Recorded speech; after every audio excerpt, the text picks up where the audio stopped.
제가 한 달 동안, 한 달 정도 제가 자가격리를 하고 있거든요. 근데 간간히 제가 설교할 때마다 기침이 나오는데 이 기침 때문에 아주 스트레스를 너무 많이 받아가지고 혹시 여러분 중에 제 기침 소리를 들고 놀래가지고 교회를 나오는데 주저하지 않나라는 생각이 한 사람이라도 저로 인해서 예배 드리는데 지장을 받는 부분이 있다면 그게 걱정이 되고 많이 염려가 많이 됐었습니다. 근데 폐도 찍어보고 다 찍어봤기 때문에 전혀 코로나하고는 상관이 없답니다. 다만 오랜 동안 독감 후유증이 오랫동안 지속이 됐던 것 같아요. 그래서 설교 중에 간간히 이상한 소리를 내도 복음의 소식으로 들려주시기 바라겠고요. 그래서 우리 좌우옆분과 인사 한번 나누십시다. 보고 싶었습니다. 사랑하고 축복합니다. 자, 한번 또 인사합시다. 좀 제발 좀 가면 좀 한번 벗어보십시오. 그리고 위에 애기 어머님들 되게 또 너무 반가워요. 또 오랜만에 오신 분들도 계시고요. 이제 코로나 바이러스라는 이야기만 들어도 지긋지긋합니다. 지긋지긋한데 지금 이렇게 우리 교회가 좀 질서정연하게 아주 그냥 예배를 잘 드리고 있지만 뭐 여러분 교회 나가면 어때요? 뭐 식당 가가지고 마스크 벗고 막 다 해치고 있지. 여러분 바깥에서 조심해야지. 우리 교회에서는 백날 조심해 소용없습니다. 이 정도로 조심하는 거는 우리 교회가 좀 양호한 편이라고 보는데 여러분 늦게 오신 분 다 쫓겨나가지고 2층으로 올라가신 분들도 있고 그러시는데 이렇게 안 앉아주셔도 가운데 한 명씩 이렇게 한 자리씩 더 앉아주셔도 상관은 없지 않겠는가라는 믿음이 생깁니다. 또 한 가지는 이제 매주는 앞으로 4주 주일 예배는 4부로 나눠서 예배를 드리는데 3부 예배와 오후 예배만 실시간 영상으로 드리고 이제 수요일 예배나 금요일 예배는 실시간 영상을 드리지 않습니다. 그렇기 때문에 수요일 예배에 여러분 적극적으로 참석해 주시고 수요 예배에 참석한다고 이만큼 많이 모이시는 것도 아니니까 그리고 자리가 얼마든지 많이 거리가 이렇게 둘 수 있는 자리가 있고 금요기도에도 많이 동참을 해 주시기 바라겠습니다. 이제 저는 로마서의 말씀을 이제 계속해서 주시는 말씀을 이어지는 말씀 전하려고 하는데요. 우리가 지난주까지 우리가 배웠던 말씀을 조금 코로나 후유증으로 인해서 다 잊어버리고 아마 이렇게 그 말씀의 의미를 기억이 아마 가물가물할 거라고 생각이 돼서 좀 복습하는 의미에서 다시 로마서의 말씀을 조금 이렇게 들려줬던 말씀을 반복해서 전합니다. 로마서 1장은 어떤 말씀이냐면 이방인들에 대한 죄에 대한 관련된 말씀이에요.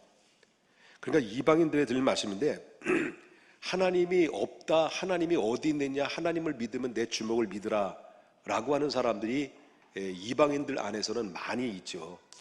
그런데 하나님께서는 말씀을 통해서 우리에게 주시는 말씀이 분명히 사람들에게는 하나님이 알 수 있는 지식을 줬다는 거예요.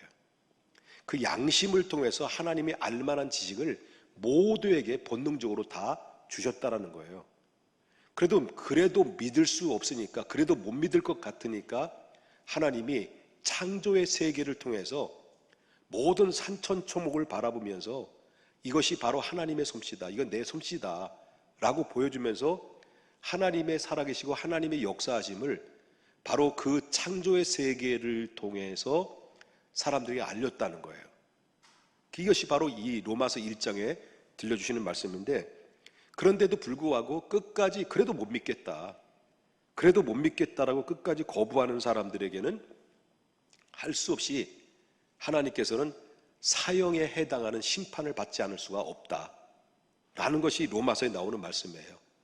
그리고 하나님의 심판에는 두 가지가 있다라고 해요. 하나는 바로 뭐냐면 징계의 심판이 있고 또 한 가지는 바로 버려두는 심판입니다. 다시 말한다고 한다면 포기의 심판이라고 할 수 있다라고 하는 것입니다. 이 포기라고 하는 것은 바로 뭐냐면 내버려 둔다는 거예요. 그냥 네 멋대로 살아, 네 마음대로 살아, 난 모르겠어, 네 책임이야 라고 그냥 내버려 두는 겁니다.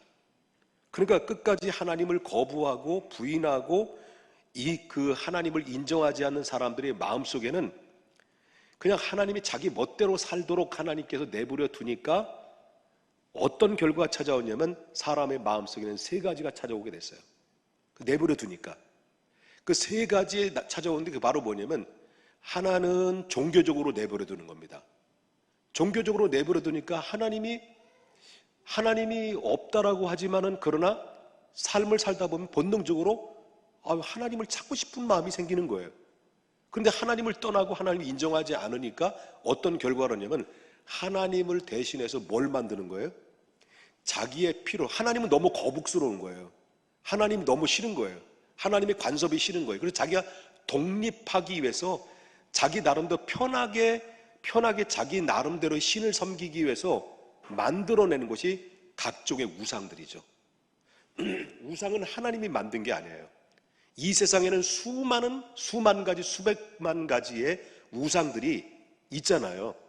그 우상들은 하나님이 만든 것이 아니라 사람이 각자의 필요에 의해서 그 우상을 통해서 자기의 유익을 얻고 위를 얻고 그리고 격려를 얻고 도움을 얻기 위해서 자기가 만들어내는 거예요. 그렇기 때문에 이 세상에 수많은 우상들이 파생된 것은 그것은 바로 뭐냐면 하나님이 인정하지 않는 사람들에게 그래 네 맘대로 살아봐, 네 맘대로 믿어봐 라고 했더니 하나님을 대신해서 자기가 필요한 우상들을 만들어내는 가운데서 있다 보니까 이것이 결국 종교적으로 내버려 둡니다. 두 번째는 바로 뭐냐면 종교적으로 타락하니까 우상이 만들어져. 두 번째로는 뭐예요? 도덕적으로 타락이 되는 거예요. 그냥 가만히 인간들이 내버려 두니까 사람들이 어느 정도까지 타락하느냐? 성적으로 타락을 하는데 성적의 최고의 타락의 극치가 뭐예요? 최고의 타락의 극치가 지난주에 말씀드렸지만 동성애예요. 동성애. 이 동성애라는 설교도 이제 할 수 있는 그런 자유로움이 얼마 안 남은 것 같아요. 동성애 설교하면 잡혀갈 수밖에 없는 시대가 좀 있으면 오게 되겠죠. 그 정도로 동성애 옹호론자들이 많이 생겼습니다. 법안도 동성 결혼도 합법화돼가는 과정에 있어요. 이것이 바로 뭐냐면 이렇게 사람들이 사람의 하나님을 잃어버리니까 그냥 네 멋대로 살아라니까 우상에 빠지고 우상과의 깊은 연결고리가 뭐냐면 도덕적인 거예요. 그 도덕적인 건 뭐냐면 성적인 부분이거든요. 성적의 타락의 극치가 바로 뭐냐면 동성애예요. 그 다음에 세 번째 내버려둠이 뭐냐면 윤리적인 거예요. 윤리적으로 내버려 두니까 성경에서 말한 것처럼 서로 비방, 미움, 능욕, 교만, 자랑, 악을 도모하는 것이며 또 부모를 거역하고 우매하고 배약하고 무정하고 무자비한 거예요. 사람들이 마음이 그렇게 강팍해지고 사람이 그렇게 비참하고 그렇게 완전히 사람이 아닌 것처럼 이런 일들이 발생이 되는 것이고 사람을 죽는 것은 그냥 파리 목숨 죽이는 것처럼 그렇도 아무렇지도 않은 것처럼 여기는 이 불감증, 윤리적으로 불감증, 이게 오늘날 인류의 인간들의 보편성인 하나님을 떠남으로 하나님 인정하지 않음에 따라서 하나님의 내버리고 지 멋대로 살도록 내버려 두니까 요렇게까지 타락하고 말았다는 거예요. 이게 바로 하나님의 포기예요. 내버려둔 인간들의 모습이라고 봅니다.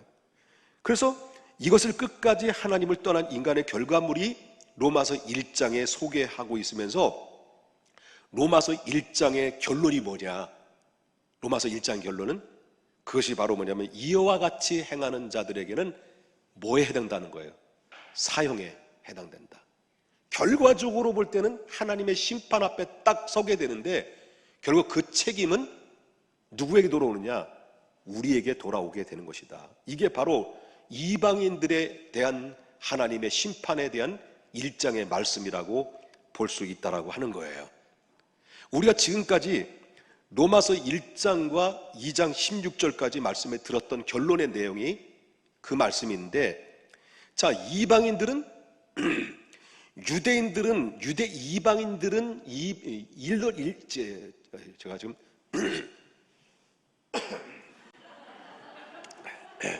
이 신세대 기층입니다.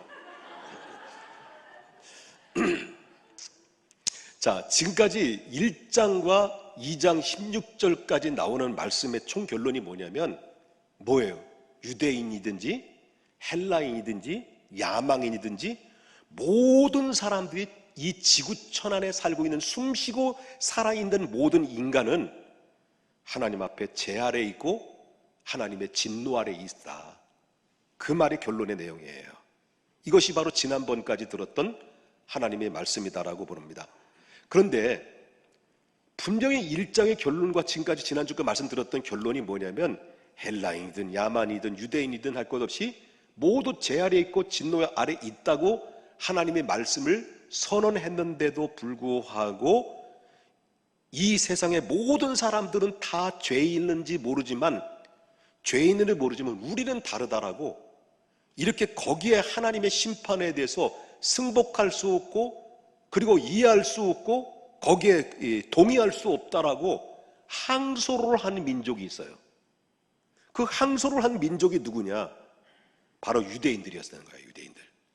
유대인들은 왜 우리는 하나님께로부터 선택받은 민족인데 왜 이방인들과 함께 다 싸잡아가지고 왜 우리 죄인 취급을 하냐? 똑같이 죄인 취급을 하느냐? 우린 다르지 않습니까? 우리는 하나님의 백성 아닙니까? 특별한 백성 아닙니까? 라고 하는 그런 가운데 있다 보니까 유대인들이 항소를 하는 거예요. 하나님, 이거 그럴 수 있습니까? 우리는 아니잖아요.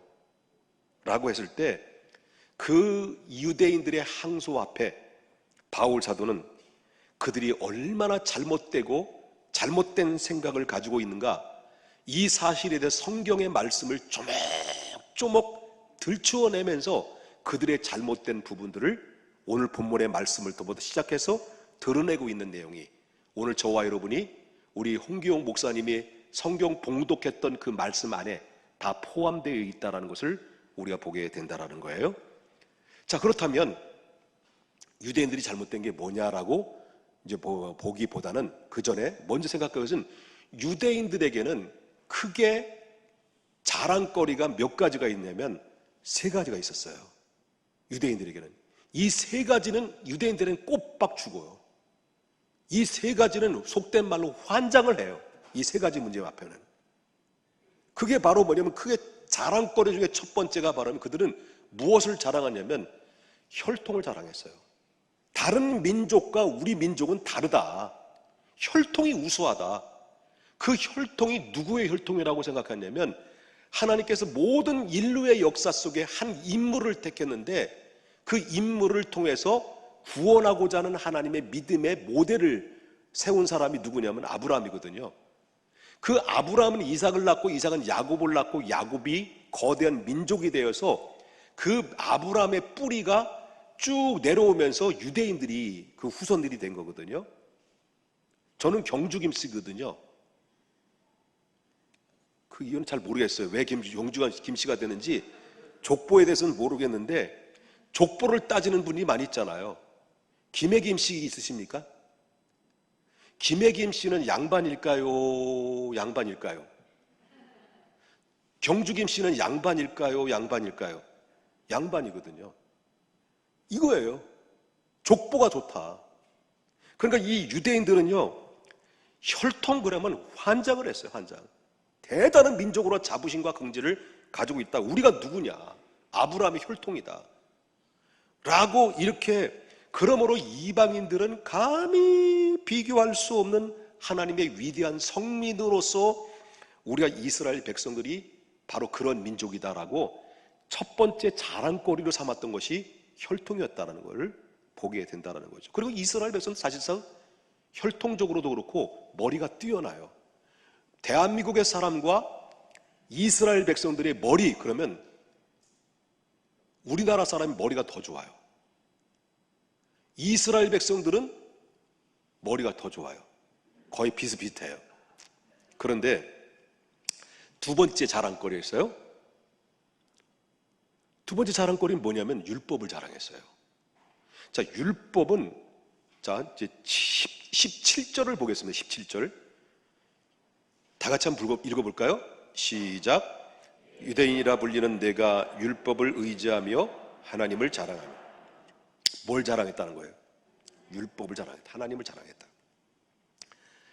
하나님께서는 이스라엘 백성들에게 하나님께서는 율법을 누구에게만 줬다고 생각하는 거예요? 이스라엘에게 줬다고 생각해요. 그러니까 이 율법은요, 율법 안에는 뭐가 들어있냐면 하나님의 뜻이 다 들어있는 거예요. 이 우주의 세계, 하나님이 이 세상을 어떻게 만드셨으며 인간을 어떻게 만드셨으며 이 우주의 질서를 어떻게 운행하시며 그리고 인간의 생사화복을 어떻게 주장하시고 어떻게 해야만이 복을 받을 수 있고 어떻게 하는 것이 하나님께로부터 저주를 받는 것인지를 이 하나님의 뜻 안에 이 율법 안에 하나님의 뜻 안에 다 들어있다는 거예요. 그 들어있는 율법을 하나님의 뜻 안에 들어있는 뜻이 들어있는 하나님의 율법을 아무나에게 덥석덥석 준 게 아니라 자기 민족에게만 준 거예요. 소위 이스라엘에게만 준 건 사실이에요. 줬다는 거예요. 그래서 그들은 그러면 율법을 위해서 열심히 공부를 했고 철두철미하게 저들은 훈련을 받았어요. 그러므로 율법은 이스라엘 백성들에게 빼놓을 수 없는 자랑거리였다는 거예요. 그 다음에 세 번째 자랑거리가 이 첫 번째 뭐라고 그랬어요? 첫 번째는 혈통, 두 번째는 율법, 세 번째는 뭘까요? 할례예요, 할례. 그럼 할례가 뭐냐? 할례는 남자의 생식기를 표시하는 것인데 오늘날 쉽게 의학적으로 표현한다면 남자들의 포경수술하는 것과 같은 거예요. 이 남자의 생식기를 표시하는 건데 이것은 뭘 표시하느냐면 하나님의 택한 백성이 됐다는 표시예요. 그래서 이스라엘 백성들은 사내들이 남자아이가 출생을 하게 되면 8일이 되면 모두가 바로 할례를 받아야 됐어요. 그래서 할례를 받음으로 말미암아 하나님의 백성의 특권을 부여받았다는 표시로 그들은 가져 있었기 때문에 다른 민족과 구별되에 하나님의 받은 백성이라는 생각 때문에 자기들이 할례를 받은 거에 대해서 긍지와 자부심은 한마디로 말하면 하늘을 찔러요. 한마디로 쩔어요. 쩔어도 쩔어요. 그렇다는 거예요. 자, 바울은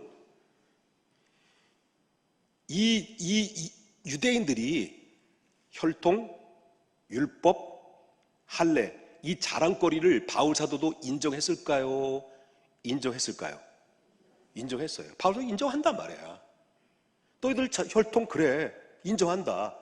율법 아무나 준 게 아니지, 유대인에게만 준 거지, 이스라엘 백성 준 거지. 인정한다. 너희 하나님 앞에 구별돼 특별한 민족으로 부름받은 백성 할례 받은 거 자부심과 긍지 인정한다. 근데 그걸 바울이 지적하는 게 뭐냐? 그건 인정하는데 지적하는 게 뭐냐면 이들이 세월이 흐름에 따라서 역사 속에서 이스라엘 백성들은 그 마음에 그 혈통과 율법과 그리고 할례로 인해서 자부심과 긍지가 너무 과도하게 하늘을 찌르고 개쩔다 보니까 결국 어깨도 순식간에 개쩔듯이 올라간 거예요.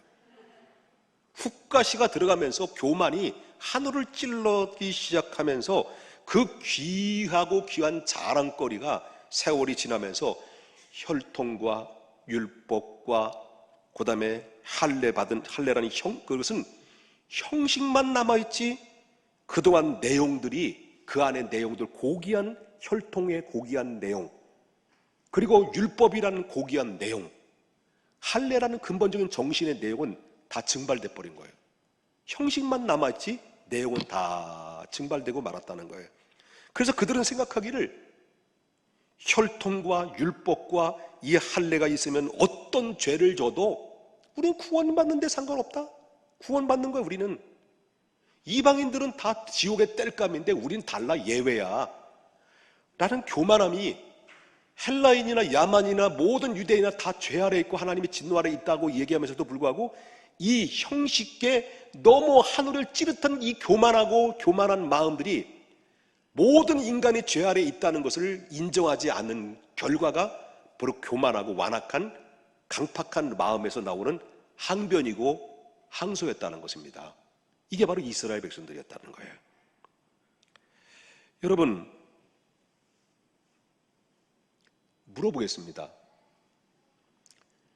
형식과 내용이 있는데 형식이 더 중요합니까? 내용이 더 중요합니까? 형식과 내용이 다 중요하죠.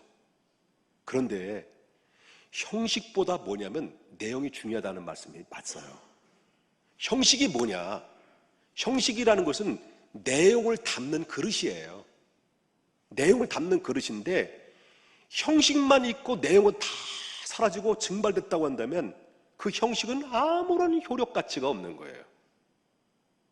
그거예요. 그런데 이스라엘 백성들이 바로 그와 같았다. 그와 같았다. 이스라엘 백성들이. 형식적으로는 그들은 자랑거리를 그대로 가지고 있으면서도 불구하고 이미 마음은 하나님으로부터 멀리 멀리 갔더니 처량하고 고나요 만신창이 되어서 죽도록 맞았네. 이 자작곡이에게 결국 이스라엘 백성들이 그거예요. 그래서 이스라엘 백성들이 그 축복의 촛대가 이방인들에 옮겨진 거예요. 그 교만함과 완악함이 결국 내용은 없고 형식만 있고 내용이 증발되고 그 교만하고 완악한 마음이 우리는 아닙니다라는 이 교만함이 결국 그 하나님이 붙들고 있던 촛대가 축복의 촛대가 결국 이방인들의 옮겨짐으로 그 복음이 우리에게 찾아오는 은혜를 입게 된 거예요. 뭐 이해되셨는 건지 안 되셨는 건지 여러분 마스크를 전부 써가지고 뭐 반응을 모르겠어요. 그다음에 그러면 유대인들이 그러면 변질됐다. 왜 변질됐을까? 어떻게 해서 변질됐을까라고 한번 좀 더 깊이 한번 들어가 보자는 거예요. 첫 번째, 혈통의 변질이 혈통이 어떻게 변질됐느냐? 자, 하나님께서 유대인들에게 아브라함의 자손의 혈통은 위대한 거예요. 아브라함의 혈통을 주신 것은 위대한 건데 육신적인 혈통만 준 게 아니라 율신적인 혈통을 주신 이유가 바로 뭐냐면 너희가 아브라함의 후손이면 아브라함의 믿음을 따라가라고 주신 거예요. 무슨 말인지 이해되나요? 아브라함의 뜻을 본받으라, 아브라함 믿음을 본받으라는 뜻에서 그 안에 혈통이라는 것이 다 담겨져 있는데, 그런데 이 유대인들은 믿음의 순종은 쏙 빠져버리고 믿음과 순종은 쏙 빠져버리고 혈통만 가지고 이방인들을 무시하고 자기들은 구원받을 수 있다라고 착각했다라고 하는 거예요. 이게 변질된 거예요. 두 번째 변질은요, 율법의 변질인데, 율법은 뭐냐? 아까도 말씀드렸지만 하나님의 뜻을 어떻게 지켜야 하는 것에 대해서 얘기하는 거죠. 하나님의 말씀을 잘 어떻게 지켜야 되는지 말씀이 나타내주고 있는데, 유대인들은 그 율법을 먼저 받은 민족을 너희들만 율법을 간직하라고 주신 것이 아니라요. 그 율법을 통해서 너희 이방인들에 가서 너희의 스승이 되라. 이 율법을 통해서 하나님의 뜻을 전하라.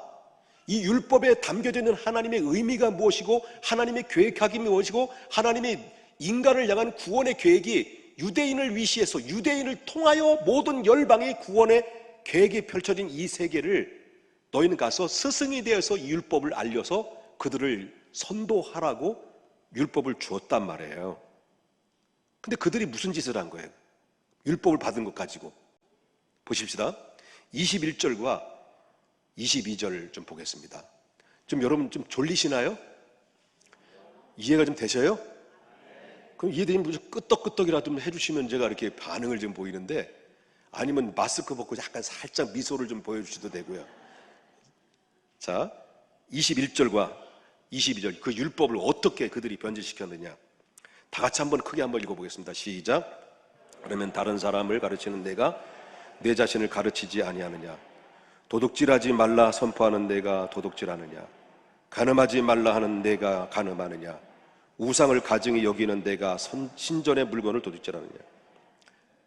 자, 이 말이 유대인들이 그렇다는 거예요.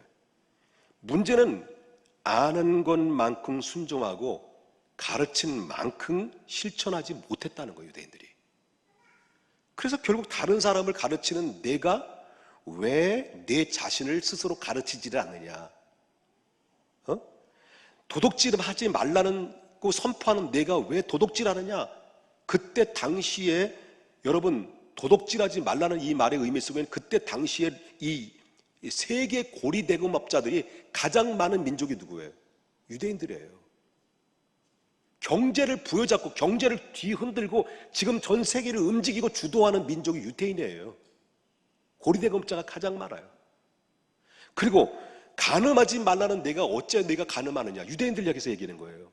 그럼 그때 당시 기록에 의하면 납비들이 성적으로 얼마나 타락했는가라는 것을 보여줬어요.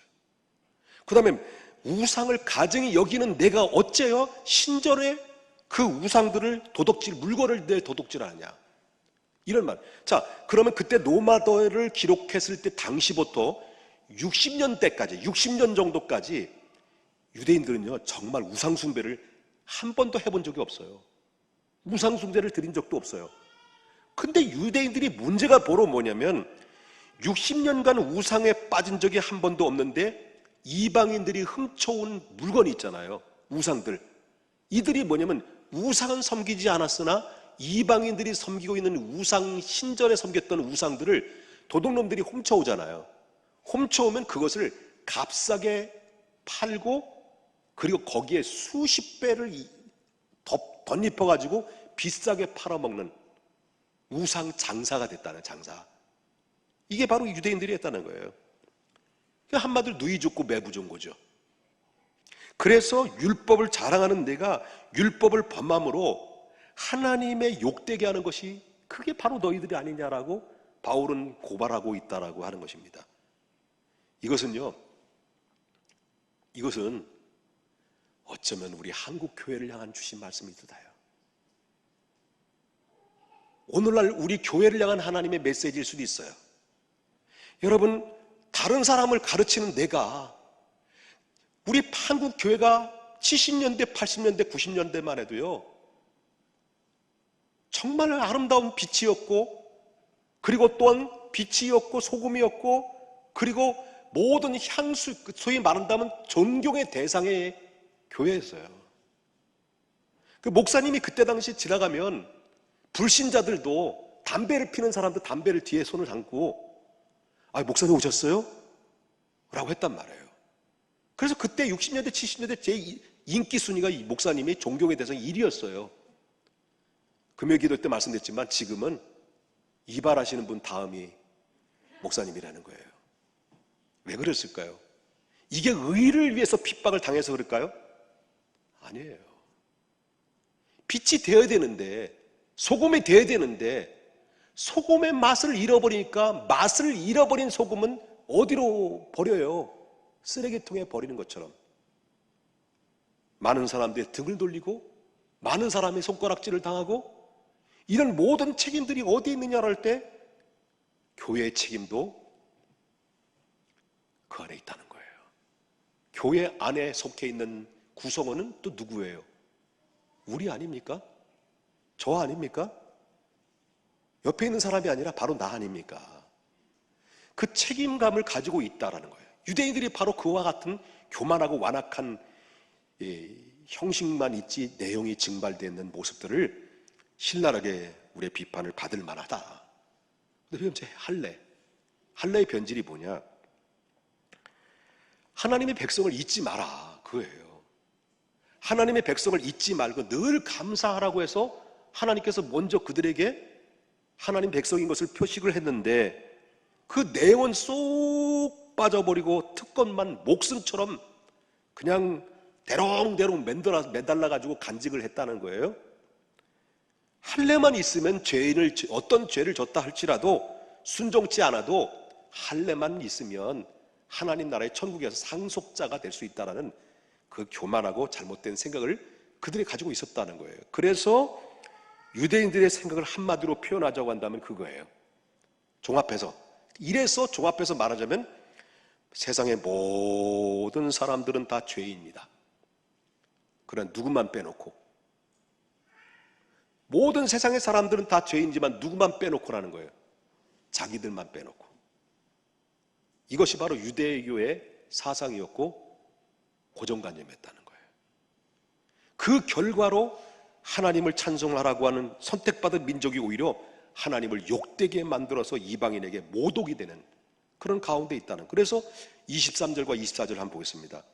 율법을 자랑하는 내가 율법을 범함으로 누굴 욕되게 했다는 거예요? 하나님을 욕되게 했다. 기록된 바 같이 하나님의 이름으로 너희 때문에 이방인 중에서 모독을 받는도다. 우리 교회가 그런 거예요.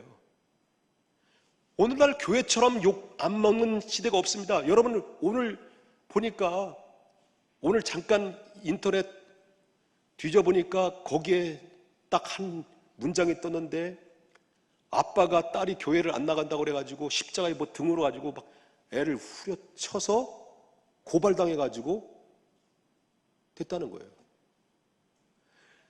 아빠가 딸이 교회를 안 나가고 돼서 폭행을 했다는 거예요. 그래서 경찰에 고발당해서 감방 벌금 물든지 감방을 가게 됐다는 거예요.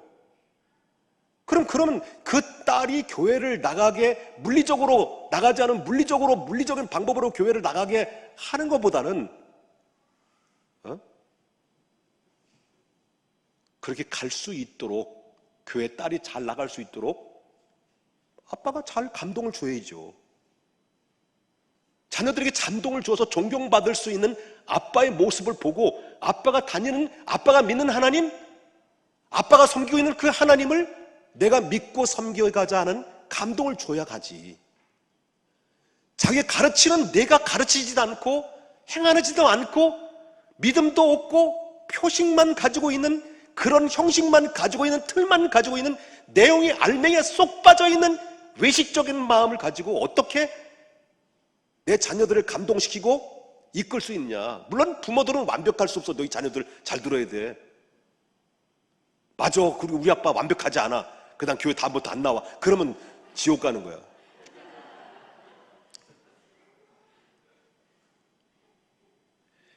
그렇다는 거예요.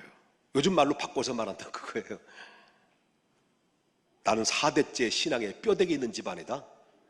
4대째라는 거예요. 4대째 신앙.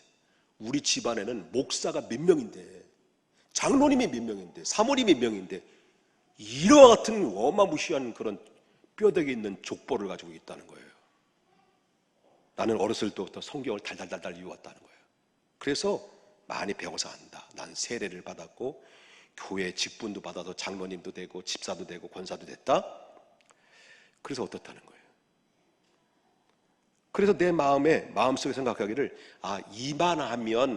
이만하면 괜찮은 크리스찬이지.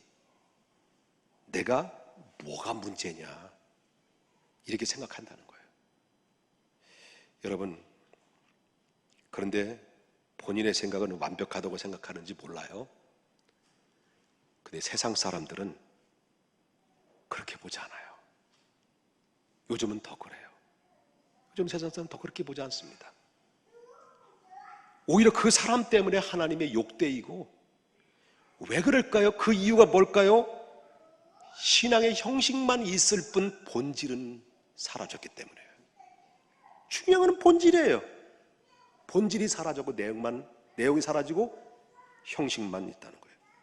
오늘날 모습은, 교회 모습은 어때요? 그리고 내 모습은 어떨까요?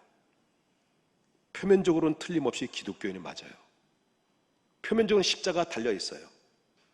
표면적으로 걸음물은 아름다워요. 그 안에 들어가 보면 싸워. 파당이 생기고 분열이 생기고 미움과 시기와 분쟁이 생기고, 이게 바로 뭐냐면 표면적인 교회예요. 표면적인 유대인이에요. 그런데 내용은 바로 없는 거예요. 이게 바로 유대인이고 바로 오늘날의 모습이에요. 너무 안 좋은 얘기만 자꾸 해서 미안해요. 좋은 면은 없는가? 왜? 좋은 면 많이 있죠. 좋은 면 왜 없어요? 근데 오늘은 컨셉이 안 좋은 거예요.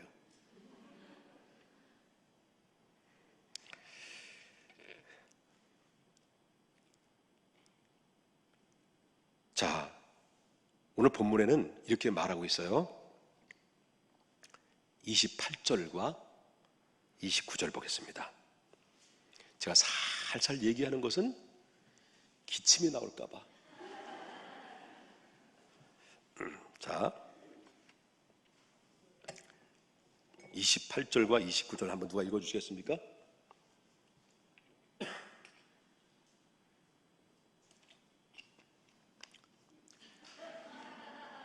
한번 읽어보라고요. 자, 다 같이 시작 읽겠습니다.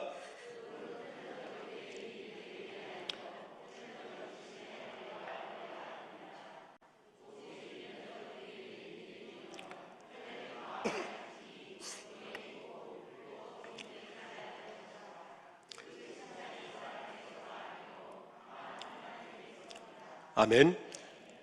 이 말은 무슨 말이냐면 어떤 사람이 참된 유대인이냐, 오늘날로 바꿔서 말한다면 어떤 사람이 오늘날 그리스도인이냐는 거예요. 어떤 사람이 표면적으로는 유대인이라 불린다 할지라도 유대인이 아니라 아브라함의 믿음을 가진 사람이야말로 진정한 유대인이다라는 거예요. 표면적으로 하나님의 말씀의 율법을 가졌다고 해서 유대인이 아니라 하나님의 말씀을 사랑하고 그 말씀을 순종하는 사람이야말로 유대인이라는 거예요. 표면적으로 할례를 받았다고 해서 그 사람이 유대인이 아니라 바로 마음 깊은 곳에서 하나님의 영이 임하는 사람, 하나님의 성령이 임하는 사람이야말로 진정한 할례를 받은 사람이다. 그러므로 말미암아 그 사람이 진정한 유대인이요 진정한 그리스도인이다라고 하는 거예요. 마찬가지입니다. 우리가 기독교인이라고 해서 다 기독교인은 아니에요. 표면적으로는 분명히 틀림없이 기독교인인데 내면적으로 볼 때는 바로 진정한 의미 있는 기독교인이 아닌 사람들이 많이 있을 수 있다는 거예요. 여러분, 성 어거스틴이라는 사람에 대해서 많이 들어봐서 아시겠습니다만은 이 성 어거스틴이 신앙생활을 원래 자기 자신이 있을 때 참 자기가 신앙생활을 잘 한다라고 생각했다는 거예요. 근데 어느 날 꿈을 꿨어요. 자기가 하나님 나라 간 거예요. 하나님 나라 딱 문턱에 갔는데 천국 문 앞에 딱 들어서려고 그러는데 천사가 딱 가로막는 거예요. 못 들어간다는 거예요. 아, 왜 못 들어가냐? 넌 누구냐? 넌 누구한테 누구인데 너 거룩한 천국에 들어오려고 하느냐? 당신 누구예요? 나 천사다. 어거스틴은 천사에게 말합니다. 아, 저 모릅니까? 저 그리스도는 아니에요. 나 예수 믿는 사람 아니에요. 나 예수 믿는 사람이라고요. 했는데 그래서 천사가 그래? 천사가 어거스틴의 얼굴을 쭉 위로 아래로 살펴봅니다. 그리고 하는 얘기가 안 돼. 왜요? 너는 윤리학자이며 철학자의 키게로의 사랑에 무장되어 있는 가운데는 있지만은 그러나 내 가슴 속에는 그리스도의 피와 생명이 흐르지 않는다. 내 가슴 속에는 그리스도의 피와 생명이 흐르지 않고 말씀으로 차여 있지 않다. 그러므로 너는 참된 그리스도인이 아니야. 그러므로 절대로 천국에 들어올 수 없어. 그리고 잠에 딱 깬 거예요. 그리고 자리에서 그는 통곡의 눈물을 흘려요. 천국에서 거절당한 자신이 반성하면서 그가 뭐라고 얘기를 하냐면, 주님, 내가 지금까지 예수 그리스도의 십자가를 철학적인 관점에서 생각했습니다. 지식적인 관점에서 접근하려고 했습니다. 내가 지금까지 성경에 대한 풍부한 지식을 가지고 있는 것으로 인해서 도덕적으로 선행으로도 얼마든지 천국에 갈 수 있다고 생각했습니다. 내가 천국문 앞에 딱 서보니 내 가슴 속에 예수 그리스도의 피, 그 피 묻은 흔적이 남아있지 않습니다. 그리고 통곡의 눈물을 흘렸다는 거예요. 그리고 그 자리에서 회개하고 십자가를 다시 붙들고 예수의 보혈의 능력에 힘입어 내가 주님을 다시 붙잡습니다 라고 그렇게 거듭난 그리스도인으로 새롭게 시작해서 그는 그 이후에 유명한 후대들에게 신학을 남겨놓은, 신학의 뼈대를 남겨놓는 하나님의 성 어거스틴으로서 탈바꿈이 된 거죠. 여러분, 우리가 예수 믿는다는 것이 무엇일까요? 예수 믿는다는 것이 뭘 의미할까요? 여러분, 예수 믿는다는 것은 십자가 외에는 내가 의를 얻을 수 있는 근거가 없습니다 라고 고백하는 게 예수 믿는 거예요. 그리고 예수 믿는다는 게 뭘까요? 주님, 내 의에 대해서는 나는 파산 선고를 내립니다. 나는 의가 아닙니다. 나는 의인이 아닙니다. 의를 찾아볼 수가 없습니다. 그 다음에 자기의 의의 가능성에 대해서 백기를 드는 겁니다. 그리고 예수님의 날 위해 죽어주신 그 은혜가 아니고는, 그 십자가의 사랑이 아니고는 나는 도저히 하나님 앞에 설 의가 전혀 없습니다.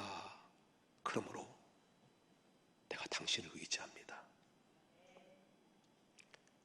예수 믿는 사람이 바로 이런 의미가 담겨져 있다. 이 내용이 없다면, 이런 내 가슴 속에, 내 마음 속에 그런 내용이 여러분 자리 잡고 있지 않는다고 한다면 겉으로는 표시일 뿐, 바로 빈 껌때기에 불과한 그런 모습이라고 볼 수 있다라고 하는 겁니다.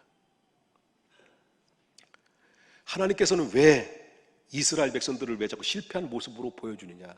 아니, 우리 이방 우리들에게 설교할 때도 우리의 설교를 우리에 맞는 설교를 해야지, 목사님. 아니, 위로의 설교도 주셔야 되고, 아니면 또 의학적으로도, 아니면 정신적으로도, 아니면 또 심리적으로도 좀 이렇게 위로가 될 수 있는 설교 말씀을 내세워 주셔야지. 왜 하필 이스라엘 지겨워 죽겠습니다. 이스라엘과 우리하고 무슨 상관입니까?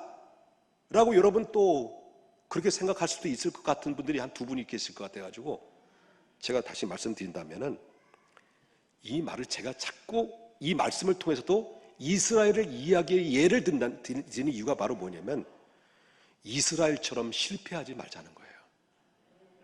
그리고 우리 한국교회가 오늘날 이렇게 잃어버렸던 명예, 잃어버렸던 빛, 잃어버렸던 소금처럼 그 모습들을 다시 회복해서 우리의 제자리로 돌아오자라는 거예요. 신앙의 스펙을 의지하지 말고, 그리고 진정한 십자가를 통과하는 영혼이 되어서 하나님 앞에 설 수 있는 그 사람, 이게 바로 실패한 이스라엘 모습을 보여주면서 우리는 그러한 절차를 밟지 않고, 그 실패한 모습이 결국 그 촛대가 하나님 앞에 이스라엘은 버림받았고, 그 버림받은 대신 우리가 건진받은, 이방인이 건진받은 사람이 됐다면, 우리는 기독교의 130년의 역사 속에서 어마어마한 특혜를 받으면서 많은 복을 받았고, 이 70년대, 80년대, 90년대 기독교의 부흥이, 대한민국의 경제적인 부흥이 동시에 일어났습니다.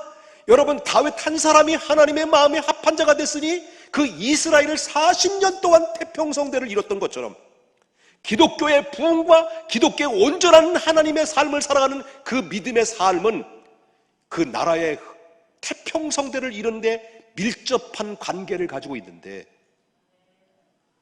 나 한 사람의 변화가 내 가정의 변화요, 이 평택 중앙교회 변화가 대한민국의 교회의 변화요. 우리의 책임과 사명을 가지고 우리가 하나님 앞에 나가야 됩니다. 이 실패를, 이스라엘 백성들의 실패를 딛고 제2의 제3의 거기에 답습하는 것이 아니라, 오직 예수 그리스도의 보혈의 피를 의지하고 그 사랑을 붙잡고 하나님이 우리를 방향으로 제시한 그 방향의 제시대로 좌로우로 한 점의 흔들림이 없이 하나님 앞에 진실되이 부족하면 부족함대로 하나님 앞에 딱 서는 그날에, 내가 너 부족한 거 안다? 이 땅에 살아온 너의 삶을 내가 다 알지만, 그러나 부족함에도 알고 있음에도 불구하고 형식에 지나지 아니하고 네가 몸부림치며 살아왔던, 그리스도를 붙잡고 십자가를 바라보고 애쓰고 애썼던 그 모습은 내가 너를 알기에 수고 많았다. 그리고 나를 품 안에, 하나님 품 안에 다 안아주실 때까지, 그리고 어깨를 두들겨 주시면서 사랑하는 나의 딸아, 사랑하는 나의 아들아, 참 잘했다, 격려를 받는 그날 때까지 여러분을 교만하지 마십시다. 그리고 십자가 바라보면서 끝까지 하나님 앞에 흔들림 없이 진실되이 그리스도의 사명, 맡긴 사명 잘 감당할 수 있는 우리 모두가 되십시다.